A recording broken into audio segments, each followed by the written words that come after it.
Hey there people, it is me Nightsummer and today we are rebuilding one of the Sims 3 houses from the Sims 3 Pets World Appaloosa Plains in The Sims 4.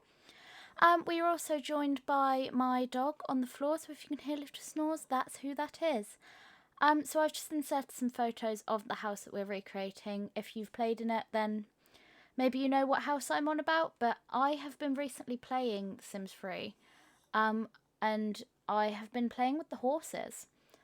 I was never the biggest fan of the horses. I never understood them, but I was having a fun time. And I was like, you know what? This house is adorable. I want to see what it would look like, slightly modernised, in The Sims 4. Now, I won't lie. I came in with the mission to modernise. I don't think I did. Not particularly. Probably more modernised than whenever the Pets Pack came out.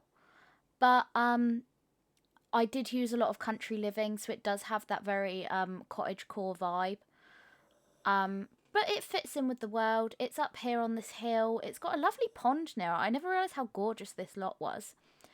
But yeah, so it's like updated. It's got some new renovations, but it's not modernised with my original intention to be more of a modernised version of the build. Yeah, that one didn't happen. I guess, rebuilt it more to my own taste. Yeah, that's all I've got to say about that part. So here you can see I've built the actual outside the shell of the house. If you've seen my build videos before, this is probably the quickest you have ever seen me get the shell of a house done, and that's because I had the blueprints right there in front of me. But yeah, this is what I'm doing. Certain little aspects like this, like the original house didn't have supports on the balcony or that little outcrop at the back. So I added stuff like that. I added this little trim around the middle as well because I thought it made it look like the supports belonged there a bit more too. And then this way I could give it the house a two-toned look when I decorated it. Decorated it, painted the outside, decorated the outside, you know what I'm saying. But yeah, so I did that. All original door and window placements, they are the exact same. I did not change any of that. So if you wonder why two sides of the house basically have no windows, that is why. I was just following the original plan of the house. And also a lot of the furniture placement is the same, minus a couple changes just to make it a bit more decorative, because obviously it is a very empty house. It's a starter house, I believe, in The Sims 3. I tried to make this one a starter house. I did go slightly over budget. I believe it is 22,000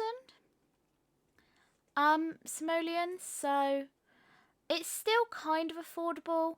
I think the plants probably didn't help, even though I did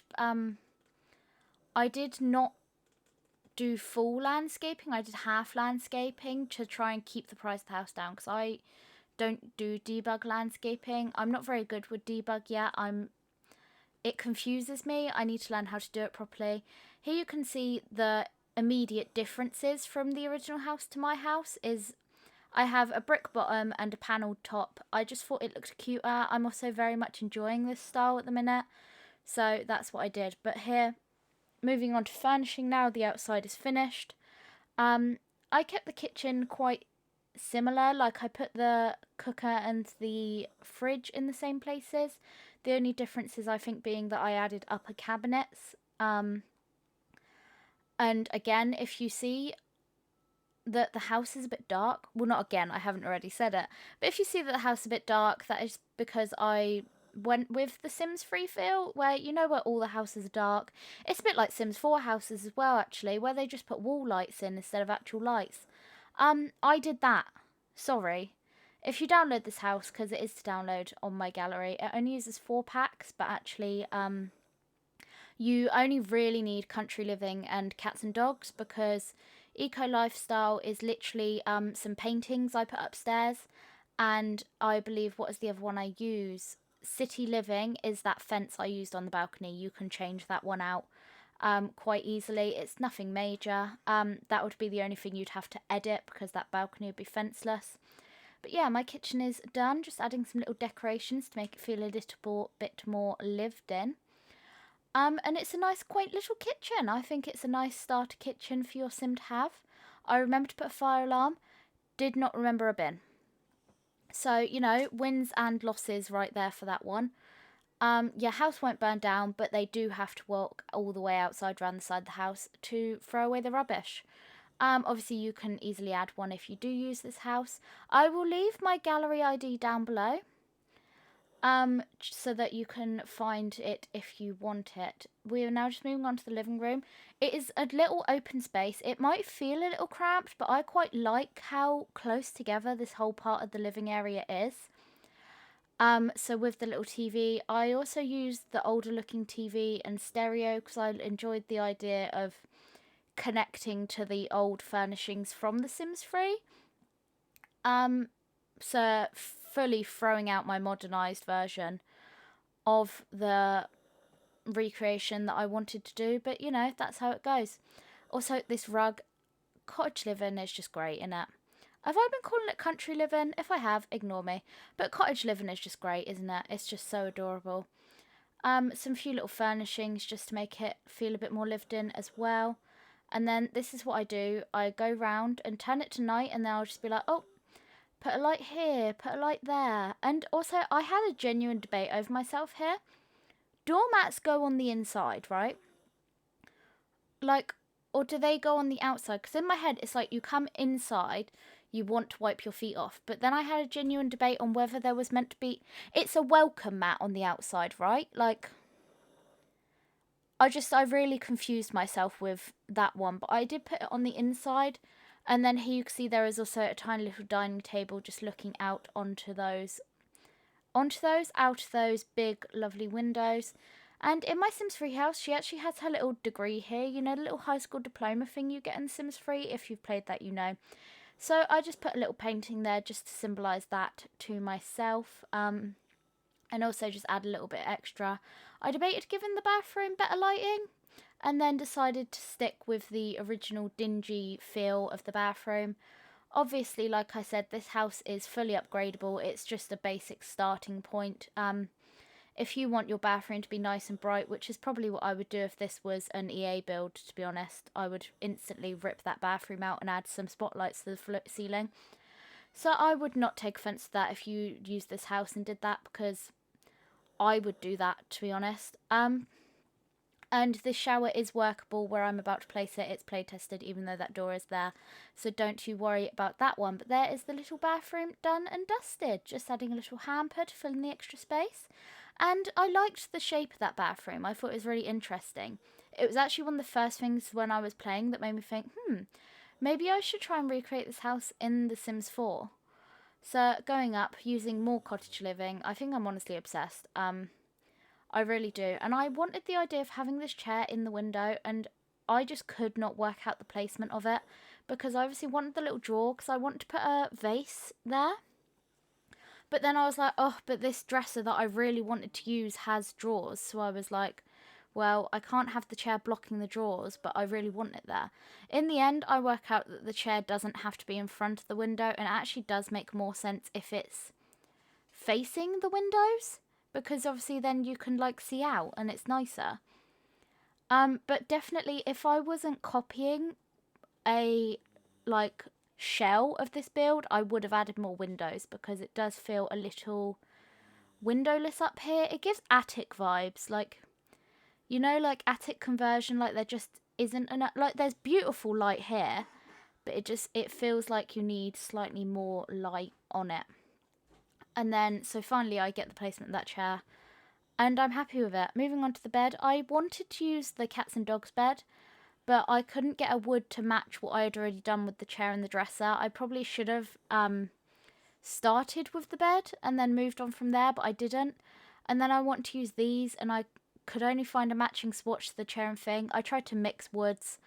I'm my own worst enemy. It didn't look good. I couldn't make any of it look good. So in the end, I do have to change the bed and change the colour of the dressers just so that it all matches a little bit better. But the overall outcome of this place, only one light up here too. Really going for that dingy vibe in this house. But I think it feels quite cosy, and you know, it's always easy to just add a couple more lights if that's what you want. I quite liked the older feel of the place, fixing the bed there, making it match, giving it a metal frame, which I thought fit a bit better. And then a bookshelf, you know, because that is also a nice little reading nook, the window. Even though I do give them some crocheting later, which is cute. And then just adding a skill building item, adding some painting. You can use it to make money if you do use this as a starter home, which I thought was very cute. There's the eco lifestyle thing. So you see, that's what disappears if you don't own that pack. You literally don't have to worry about that. And again, like I said, it's just the fence on the unused balcony for that. So we're now outside, and I'm going to do a quick version of landscaping. I actually used some bushes that I've never used before, I believe. And I went with a bit of a purpley feel, because the original house had purpley flowers. And they also had this big tree that you're about to see me put in. Oh, I've got to do the path first. I put it one way and then realised that the actual hill you walk up to get to this house goes to the right. So that's why I changed the angle of that path, even though it annoyingly ends at the edge of the lot. On the original lot, it did have like a pine fir tree thing. This was the closest I could get to it, but I think it looks really cute, and it does still fit in with the cats and dogs world. Because obviously I put in the cats and dogs world because this house was originally in the pets world. So I wanted to make sure that it fit in with the new world as well, not that it looked completely out of place, because otherwise I feel like I defeated my own purpose of converting it, if you know what I mean. But I just wanted some nice bright flowers, really brighten up the front of the lot, make it nice and colourful. And I'm really happy with this landscaping. I might try doing this a bit more, and then I just add some low-lying flowers just to really spruce it up, fill in the gaps just so it didn't feel as sparsely decorated. And I think it looks like a really nice flower bed, a mix of sprinkling some natural wild seeds and some nice neatly grown bushes. I was a bit worried they'd be too round and pruned looking at the beginning, but I really enjoyed how this landscaping ended, and then hid the bin back there because I didn't know where it originally was on the lot. And then just filling all this in with some garden dirt just to really make it look like they are some flower beds. In the original house there was flower beds on all four corners, but as I've said, I didn't want to raise the price of the lot too much. So here I'm just adding some little terrain paint decorations. This is where I will leave you, and we will head into me doing a tour of the house actually in game. So hope you enjoy. Okay, so we are in game now. I'm just going to quickly show you the house. This is my sim. She's actually a recreation of the one I was playing in this house with in The Sims 3. So yeah, here she is. So you'll see it is a little barren at the back with the plants, but that's because it's already slightly over the starter home price. So I just didn't want to up the price more with plants because yeah, I didn't want to make it too unaffordable purely because of that. But you can see there's plenty of room. Maybe you want to use it in country living. Build a farm. There's plenty of room for farm. Honestly, I'd do it. I might do it in my free time because I do love this house. So anyway, we'll come here. We'll just give it a quick little tour. So this little starting bit, very cute. I've changed up the colours and everything, as you can see. Just because whilst I wanted to recreate it, I wanted to also make sure that it was, it felt like it belonged in The Sims 4, you know, so a bit of an update that it got. And also I added like supports and that because I felt like it made more sense to have the supports in there. But yeah, here's the outside of the house, very cute, very simple, but I think it does a lot. So if we just come all the way down to the first floor. It does seem a little dark. That's because I was recreating the inside of the Sims 3 one too, as I've probably already said. Spoilers, breaking the fourth wall. I'm recording this before I've done my voiceover. But here you go. It is the little bathroom with the cabinet. Just a very small, quaint bathroom. So if we just come back down, we'll let her have her shower. Quaint little sitting room, very cute. Just the standard basics to start off with. You know, if you play in this house, you can upgrade it. It is available on the gallery. I've uploaded it. It only uses 4 packs. Cats and dogs, eco lifestyle, country living, and city living, I believe it is. But like city living, if you don't have that one, I think it is literally just the little this fence, I think, is the only city living thing I used. And same with eco lifestyle. I think it's like it's like one item. So if you don't have those packs, then don't worry about it. You're not missing anything really. I don't even know where I use Eco Lifestyle. I'm assuming it's like a wallpaper or something. But yeah, so if you're missing those packs, you can download it still. Cats and dogs or country living, you will lose a lot more of the house. So maybe don't download it if you have those. But if you enjoy it, please do it. Leave a nice little comment on the gallery or on this video to let me know what you think of the house as well, because I am so proud of it. And it gives me just such homey vibes. Like, it feels like such a cute little homestead where your single sim can just live. You can upgrade it like as time goes on. Like, you can add additions to it. This top floor up here does not need to be this big. That is just how it is in The Sims 3. I know it looks a little empty. That's because there wasn't even this in The Sims 3. So that's what it was. There are some little additions. Like I said, I've updated it. But you can always split this up. You can like add stuff onto the back. Like, this could be extended. Like, you can make more rooms out of this house if you want to grow it into a family home. But yeah, here's just a closer little look at the bedroom. A little seat by the window where she could do the crochet. Some painting spot over here. You can get a nice little look out the window. And just altogether very wholesome feeling, very cute, and I love it. So I hope you guys have enjoyed this little video recreation of a Sims 3 build. If you have enjoyed, feel free to like and subscribe, and I will see you guys in the next one. Goodbye!